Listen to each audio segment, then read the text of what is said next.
Yan mga idol, welcome sa ating channel. Ito pong muli ang inyong lingkod, si Boyet, ay muling bumabati ng isang magandang tanghali.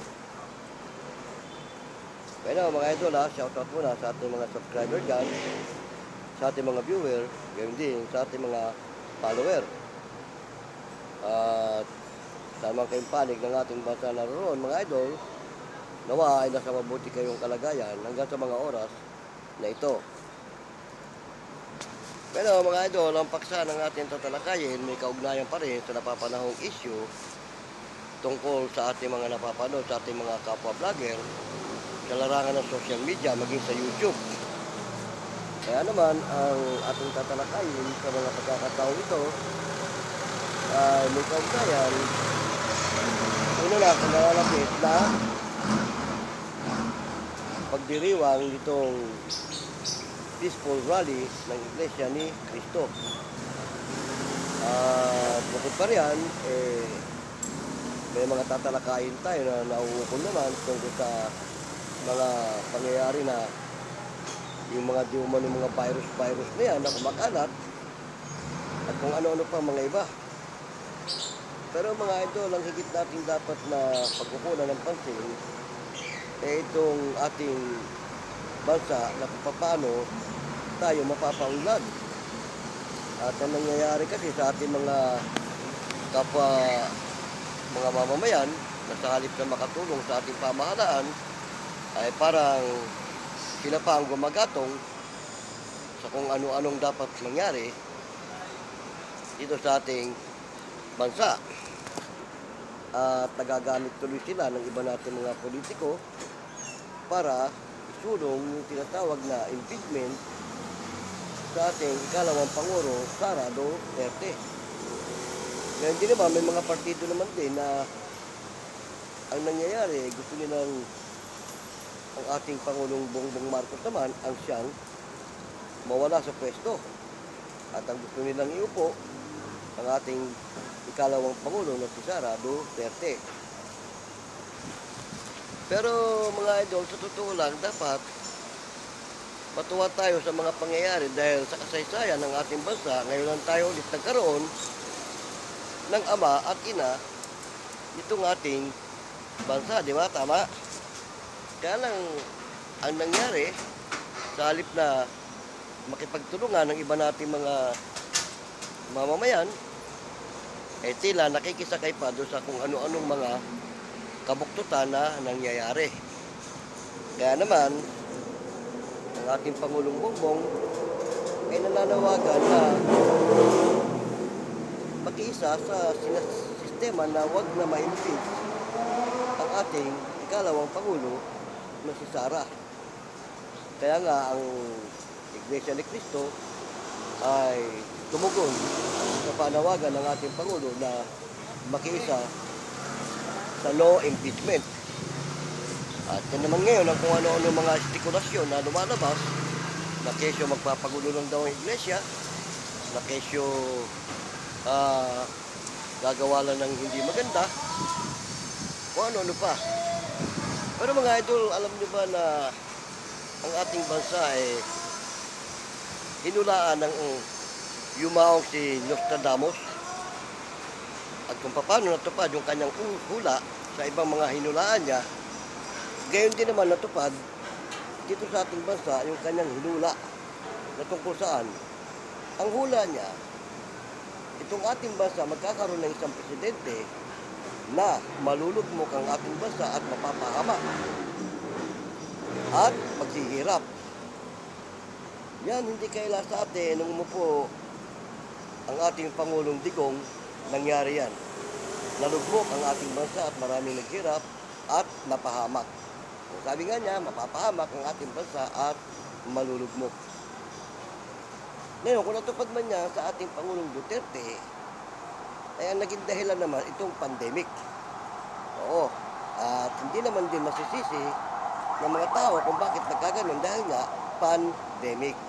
Kaya lang, sa amin natin hindi nangyari, natupad yung hula na malulugmok ang ating bansa at maghihirap, mapapahamak ang marami.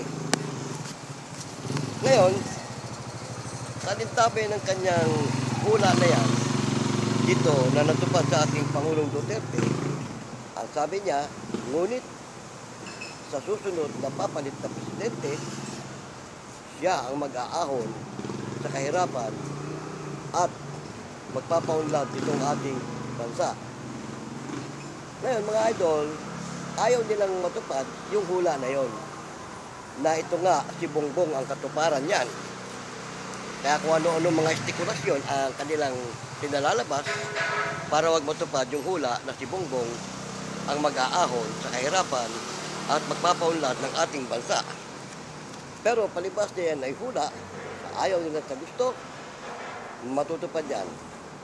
May mga lumalabas na nga sa ibang social media na hahangaan ng ating bansa in the long run, kikilalanin sa buong mundo. Magiging isang makapangyarihang bansa, mayaman at matatag. Yan mga idol.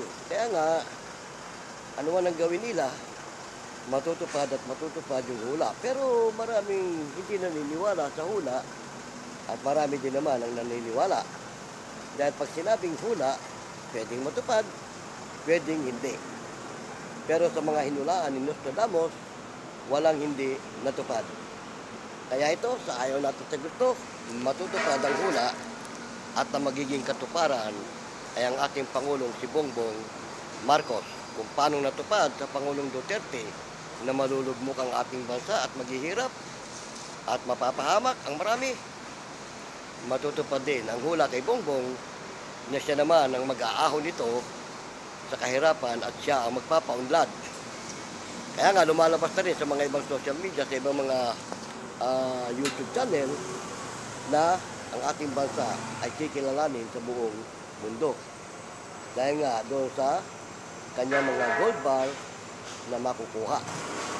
Yan ang gagamitin niya para sa ikauunlad ng ating bansa. Pero siyempre mga idol, hindi natin masisisi yung iba natin mga kababayan na nakikiayon doon sa takbo ng panahon. Oo. Alam niyo ba mga idol na ang punot dulo at ugat ng mga pangyayaring ito si Satanas? Oo, si Satanas. Bakit? Alam ni Satanas na kasi kapag natupad ang mga hula at hindi siya gagawa ng paraan para magkagulo, matatalo siya. Dahil ang layunin niya, buwagin at paguluhin ang bawat lugar na nais niyang sakupin.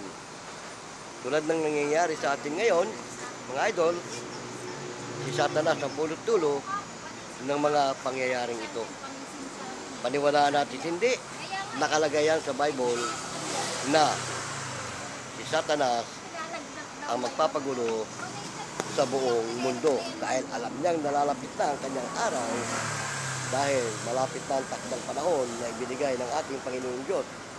Pero ayon sa hula, bago mangyari, nawakasan itong ating mundo, matutupad muna at pauunlarin ang ating bansa dahil nandito ang bayan ng Diyos.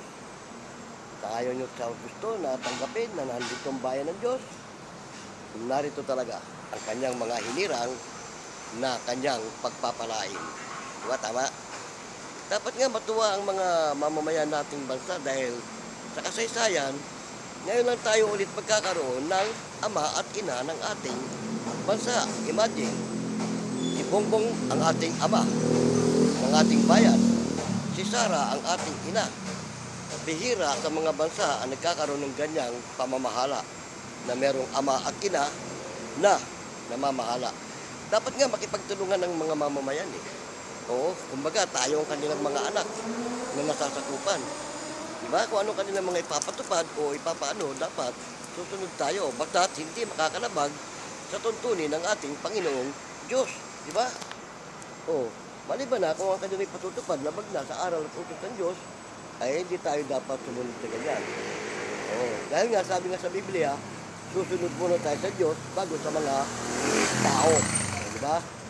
Pero may pangako ang Diyos, sabi niya, ito ang bayang hindi sinasalaan. Sabi niya, huwag ka matakot, ako'y sumasayo. Diba? Nandito ang kanyang mga inirang. Dadaling ko ang iyong lahi mula sa silangan hanggang sa kanluran. Kaya mga idol, ang hinirang ng Diyos nandito sa ating bansa, kaya nandito ang kanyang bayan. O, nandito. Sabi niya, sa hilagaan, huwag mong pigilin, bayaan mo. At sa timugan, dadaling ko ang iyong lahi. Kaya yan, sa ayon at sa Kristo, natupad eh. Mula sa silangan hanggang kanluran na ang iglesia ni Kristo. Di ba? Kaya yung mga oligarko dyan na naghahangad sa kopi ng buong mundo, hindi nyo na masasakop. Bakit? Nauna na sa inyo ang mga hinirang ng ating Diyos na kanyang pinangakuan. So, kung mangyayari man yan, dadatnan ng paghukom ang kanyang mga hinirang na nasa pakikipagbaka. Kaya mga iglesia ni Cristo, nabanggit ko na sa una kong video, walang kinakatakutan. Kung ano man ang mangyari sa ating mundo. O hindi lang dito sa Pilipinas. Dahil mangyayari at mangyayari, nakalagay sa Biblia yan eh. Wawakasan niya ng isang kakilakilabot na wakas sa pamamagitan ng apoy ng kanyang panibugo. At marami ang hindi naniniwala dyan at hindi nakakaalam. Pero sa ayon natin sa gusto, mangyayari yan. Antayin nyo lang. Sabi nga sa Biblia, pagkatapos ng kamatayan ay ang paghukom. Ibig sabihin, mamamatay muna ang lahat ng tao bago maghukom? Hindi, kasi may mga dadat ng buhay. Nabanggit ko na yan sa una kong video. Yung mga hinirang na dadat ng buhay, aagawin sa apoy at sasalubong sa Panginoon sa alapaap. Yung mga namatay naman, nadadat na ng paghukom, huling bubuhayin upang sumalubong sa ating Panginoon sa alapaap. Yan. Sino ang kawawa? Yung ibubulid sa dagat-dagatang apoy. Sabi niya, paglipol sa lahat ng taong masama. Sabi niya, ang sangkalingitan, mapupugnaw sa matinding init, at ang lupa at ang gawang mga nasa lupa ay pawang masusunog. Yan. Pero yan, bago mangyari yan mga idol, marami pang magaganap. Marami pa. Kasi matutupad pa yung hula sa Biblia na ang kanyang bayan ay pauunlarin niya at pasasaganahin. At ang katuparan niyan, hinulaan na rin ni Nostradamus ang ating Pangulong Bongbong Marcos. Kaya nga maraming nag-aaligaga eh. Ayaw nilang mangyari yun eh. Sa udyok ng Diablo. Pinapasok sa isip ng mga kapwa nila nanunungkulan yung maruming pag-iisip na makakasira sa magandang layunin ng ating Pangulo, ganun din ang ating ikalawang Pangulo, Sara Duterte. Hindi nyo ba napapansin, parang pinagsasabong nila yung dalawa?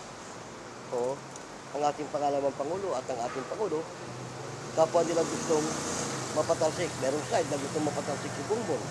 Merong side na gustong mapatalsik naman si Sara. Sige mo yan, ang tanong, kaninong kaisipan yan? Di ba? Sa Diablo. Kaya mga idol, huwag kayong sasama dyan at huwag kayong aayon dyan.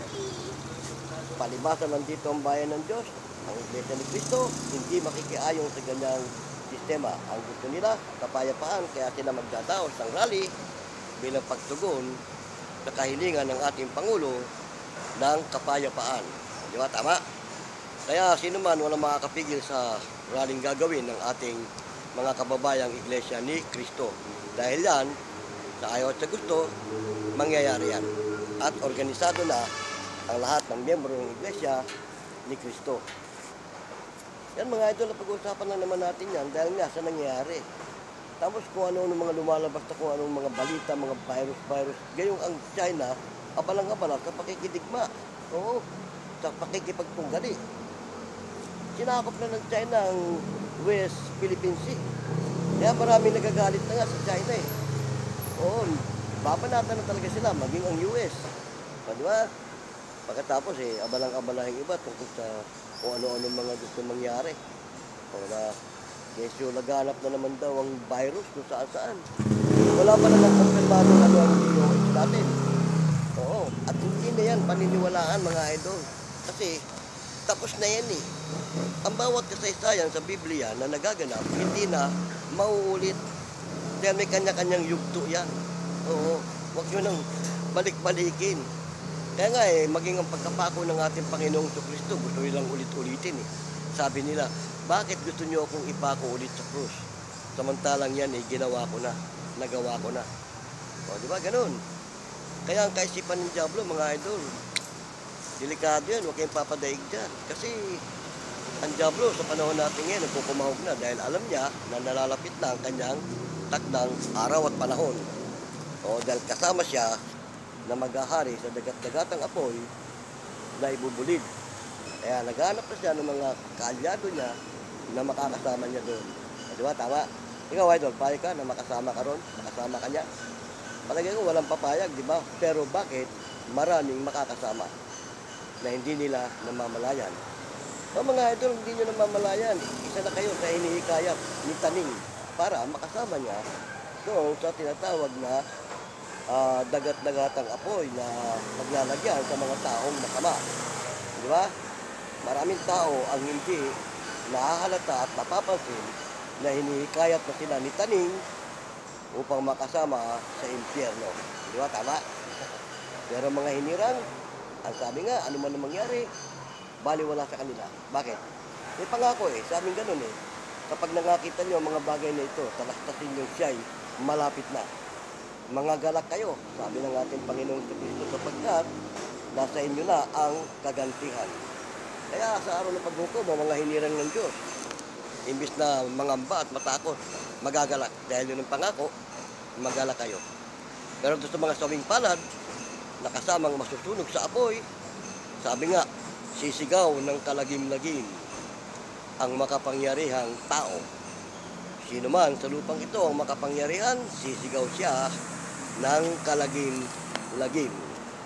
Ngayon, mga idol, salamat ng marami sa maikli nating kwentuhan ito. Marahil naiirita na kayo sa kwentuhan natin dahil parang paulit-ulit na lang. Di ba? Ang aking mga sinasabi.